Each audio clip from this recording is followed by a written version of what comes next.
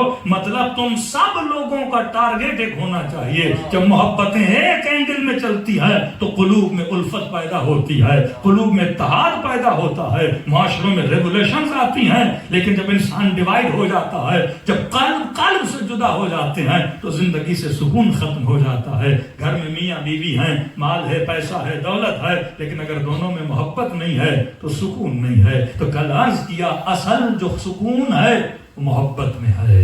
یہ محبت اگر حقیقت میں بدل جائے، یہ محبت اگر اصلی محبت آ جائے تو انسان کی دنیا بھی سمجھ جائے، آخرت بھی سمجھ جائے. صلوات پڑھے محمد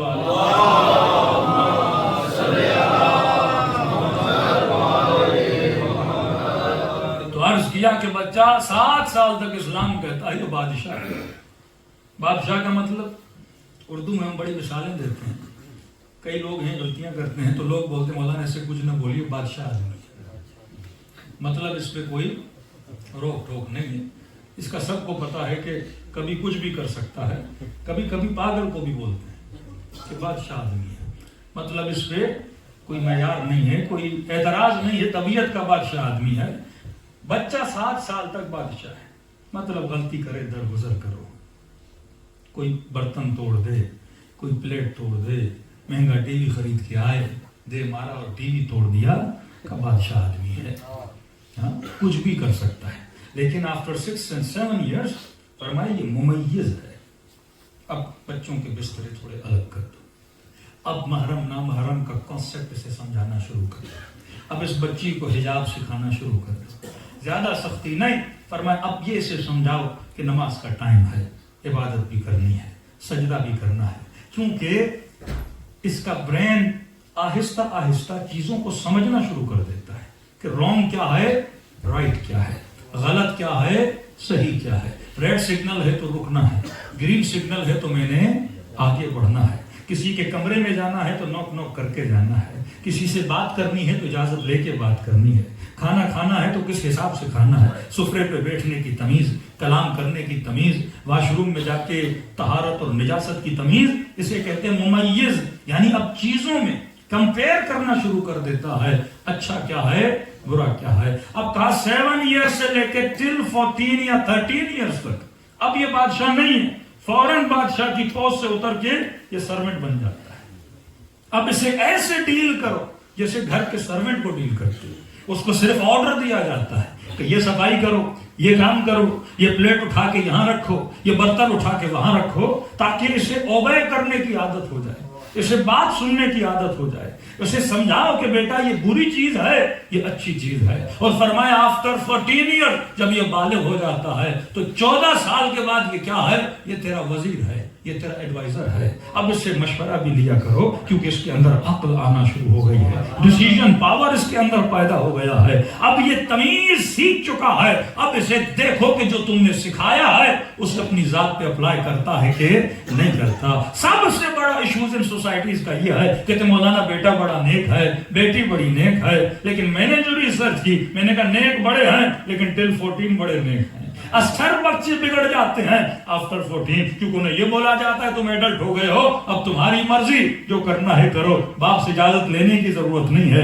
ماں سے اجازت لینے کی ضرورت نہیں ہے۔ اسلام بھی تقریباً اسی کانسیپٹ کو اپناتا ہے، کہتا ہے 7 سال تک بچہ آزاد ہے، 14 تک اس پہ سختی کرو، 18 تک اس سے ایڈوائز لو۔ اصل جو پیریڈ ہے اس بچے کو سمجھانے کا وہ 7 سال کا پیریڈ ہے۔ اگر تم نے 7 to 14 اسے سمجھا دیا اچھائی کیا ہے برائی کیا ہے، تم نے اسے صرف یہ سکھانا ہے کہ تم نے کس کو سلیکٹ کرنا ہے، کس کے ساتھ ریلیٹ کرنا ہے، تم نے اسے تمیز سکھانی ہے کہ میرے لال جس طرح دکان پہ جا کے تمہیں پیاس لگتی ہے کس پانی کا انتخاب کرتے ہو، گندے پانی کا یا صاف پانی کا؟ پیاس تو تمہارے بدن کو لگی ہے، بدن کو نہیں پتا کہ اچھا کیا ہے برا کیا ہے، باڈی کو نیڈ ہے پانی کی۔ اب کوئی بھی پانی ڈالو گے، شربت پیو گے، کوک پیو گے، کوئی گندا سا پانی پیو گے، اس کی تو پیاس بجھ جانی ہے۔ اگر یہ بدن فرض کی یہ کہے گا کوئی بھی مجھے پانی والی چیز دو مجھے پیاس بجھ جائے، لیکن یہ تمیز تیرے اندر ہے، تو نے پاک پانی پینا ہے، تو نے صاف پانی پینا ہے، ایسا پانی پینا ہے جو باڈی کو نقصان نہ دے، ایسا پانی پینا ہے جس سے تمہاری ہیلتھ اچھی ہو جائے۔ تو یہ وہ تمیز ہے جو تو نے سکھانی ہے۔ بیٹی معاشرے میں جا رہی ہے، بیٹا معاشرے میں جا رہا ہے، ہاں میرے لال تجھے بھوک تو لگتی ہے، کھانا تو نے کھانا ہے، لیکن کون سا کھانا کھانا ہے جو تمہاری باڈی کے لیے بھی اچھا ہو، تمہاری روح کے لیے بھی اچھا ہو۔ اب گوشت تو گوشت ہے، کہے گا بابا بکرے کا گوشت ہو یا مرغی کا گوشت ہو یا سور کا گوشت ہو، ارے گوشت تو گوشت ہے۔ پھر اسے بتاؤ کہ اسلام نے اگر کسی چیز کو حرام کیا ہے، یہ اوپنلی چیلنج ہے کہ جس کو خدا نے حرام کیا ہے آپ میڈیکلی اسے حلال ثابت کر کے دکھاؤ، اور جس کو خدا نے حلال کیا ہے اب میڈیکلی اسے حرام کر کے دکھاؤ۔ اگر اسلام نے شراب کو حرام کیا ہے، لاکھ ڈاکٹر کے تھیسس پڑے ہوئے ہیں کہ شراب انسان کو کتنے نقصانات دیتا ہے، روح کی بات نہیں ہو رہی، انسان کی باڈی کی بات ہو رہی ہے، کڈنیز فیل ہو جاتی ہیں۔ اگر خنزیر کو حرام قرار دیا ہے تو آپ 2 میٹس کو آپس میں رکھو، کون سا میٹ انسان کی باڈی کے لیے سب سے زیادہ اچھا ہے، تو ڈاکٹرز بھی کہیں گے بکرا ہو یا بھینس ہو وہ میٹ سب سے اچھا ہے۔ اس کے کمپیر اگر دیکھا جائے سور کا میٹ، وہ میٹ نقصان دہ ہے، لیکن کمرشلی دیکھا جائے تو سور فائدے میں جاتا ہے، کیونکہ سور کے بچے بڑے زیادہ ہوتے ہیں، کمرشلی بڑا فائدے میں ہوتا ہے۔ اب امام کی ایک بات بھی یاد آ گئی، کسی نے چھٹے امام جعفر صادق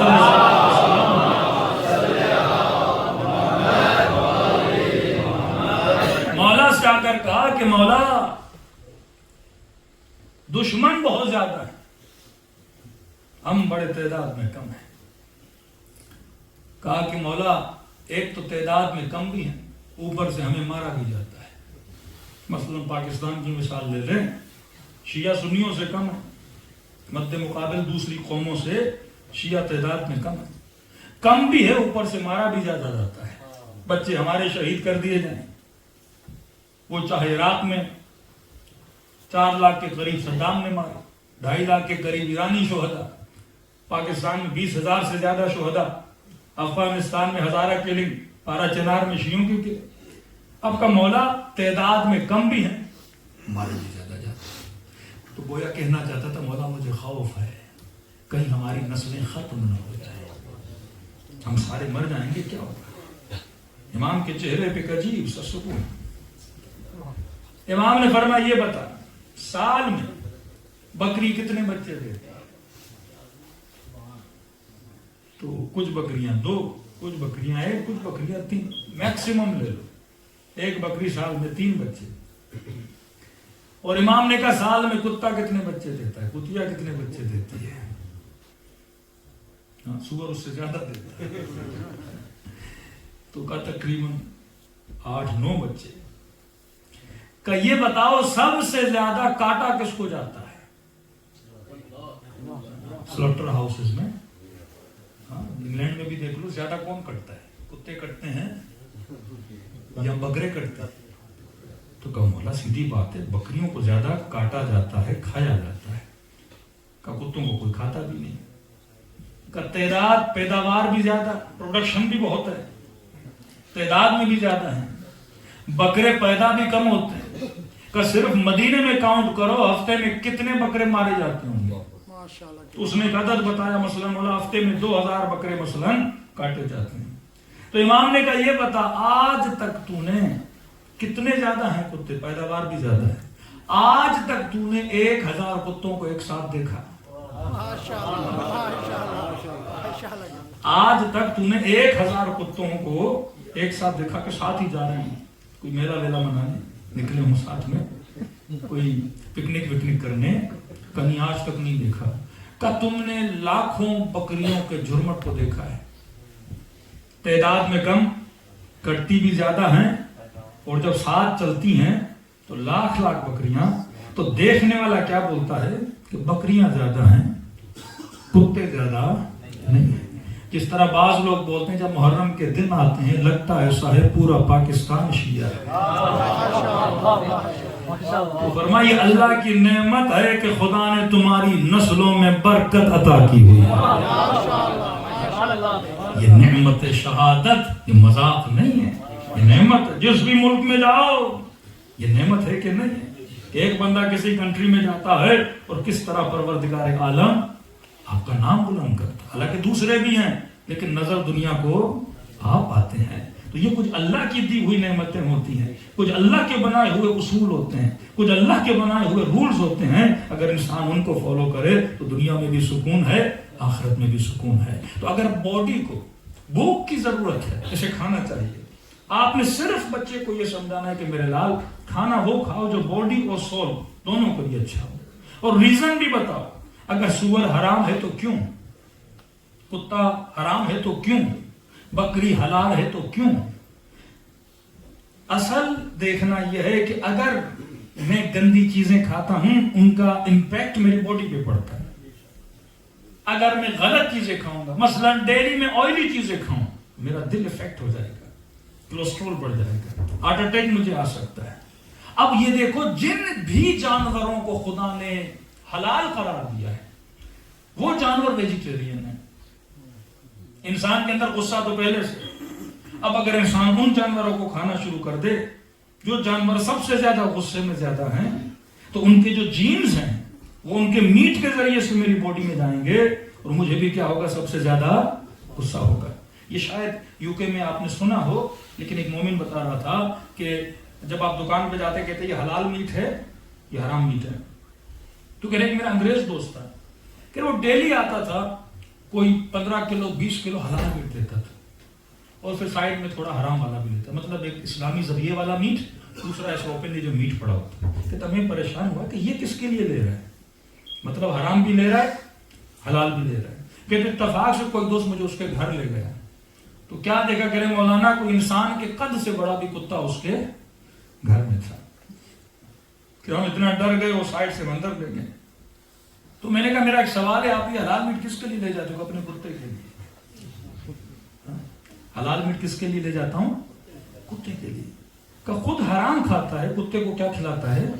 حلال میٹ۔ کبھی کوئی ریزن تو ہوگا کہ مجھے ڈاکٹر نے کہا ہے کہ یہ جو نسل کے کتے ہیں اگر یہ حرام میٹ کھائیں گے تو جب کتوں کو بیماری لگتی ہے وہ پاگل ہو جاتے ہیں، آؤٹ آف کنٹرول ہو جاتے ہیں، وہ اپنے مالک کو بھی نہیں پہچانتے اور انہیں کاٹنا شروع کر دیتے ہیں۔ لیکن کا جو مسلمانوں والا میٹ ہے حلال ہے، جو ذبیحہ کرتے ہیں وہ پورا خون اس میٹ کی باڈی سے کیا ہو جاتا ہے، نکل جاتا ہے، اس میں وہ بیکٹیریاز، وہ جراثیم، وہ وائرس نہیں ہوتا جو اس کتے کو لگے۔ اگر وہ میٹ کھلاؤ گے تو کتا کیا ہو جائے گا، جلدی پاگل ہو جائے گا۔ تو اب سوچو اس میٹ کے کھانے سے کتا پاگل ہو جاتا ہے،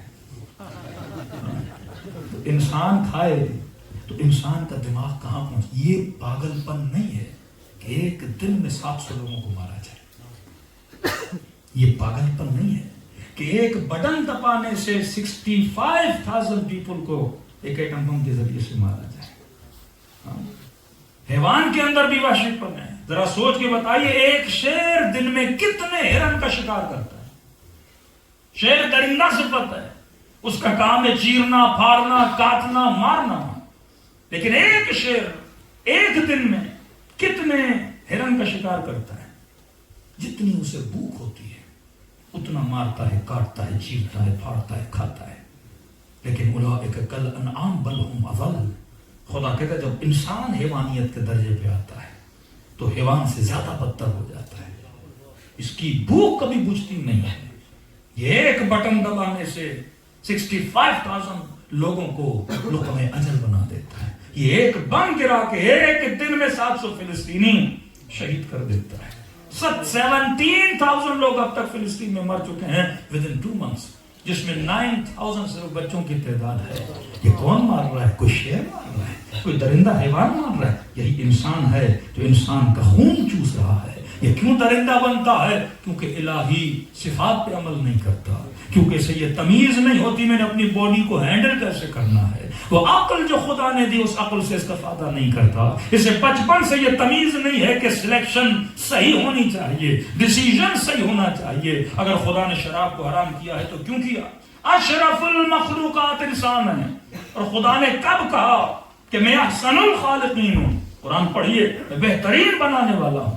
جب بچہ 4 مہینے کا ہوا، ٹانگیں بن گئی، قلب بن گیا، برین بن گیا، آنکھیں بن گئی، زبان بن گئی، ناک بن گیا، پورا باڈی کا شیپ بن گیا. بچہ 4 مہینے کا کمپلیٹ ہوتا ہے، پھر گرو کرتی رہتی ہے اس کی باڈی کے اعتبار سے کمپلیٹ بن گیا.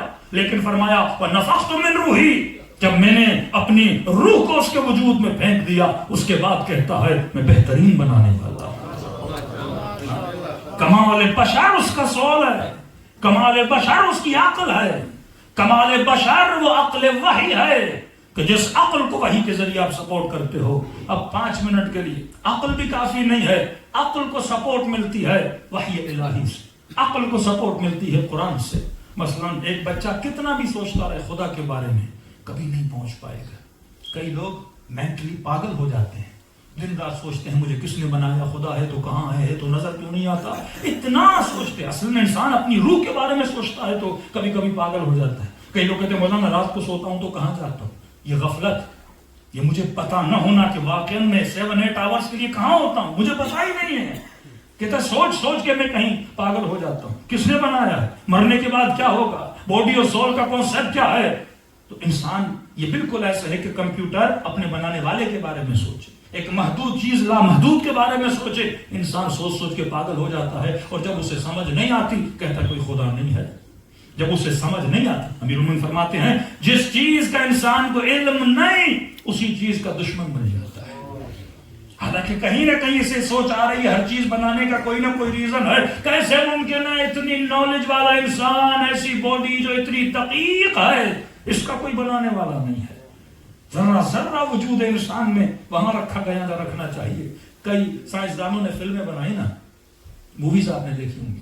انہوں نے کہا ہم نے انسان کی باڈی کے کئی شیپ بنائے کہ مثلا آنکھ یہاں ہوتی تو کیسا ہوتا، یہاں بہتر ہوتا. ہر چیز کو آپ امپروو کرتے ہو نا. آئی فون آیا، نیکسٹ ایئر امپروومنٹ آئے گی، نیا ماڈل. گاڑیاں آتی ہیں، نیکسٹ ٹائم اس کی انجن، اس کی مشینری، اس کے پارٹس، اس کی ہر چیز بدلتی رہتی ہے، اپڈیٹ کرتے رہتے ہیں. لیکن انسان وہی ہے. ہزاروں سال گزر گئے، باڈی اپڈیٹ نہیں ہو رہی، ہزاروں سال سے وہی ہے.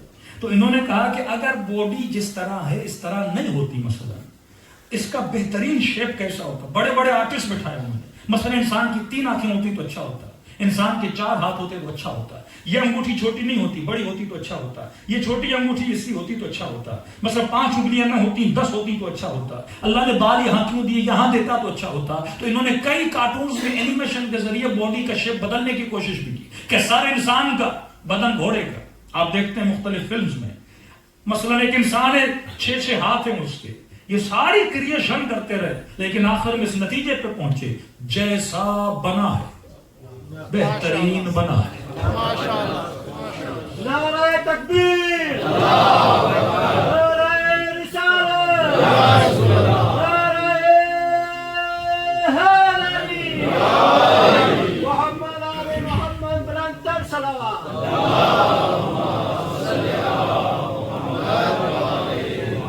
جیسا بنا ہوا ہے، پرفیکٹ. یعنی اس میں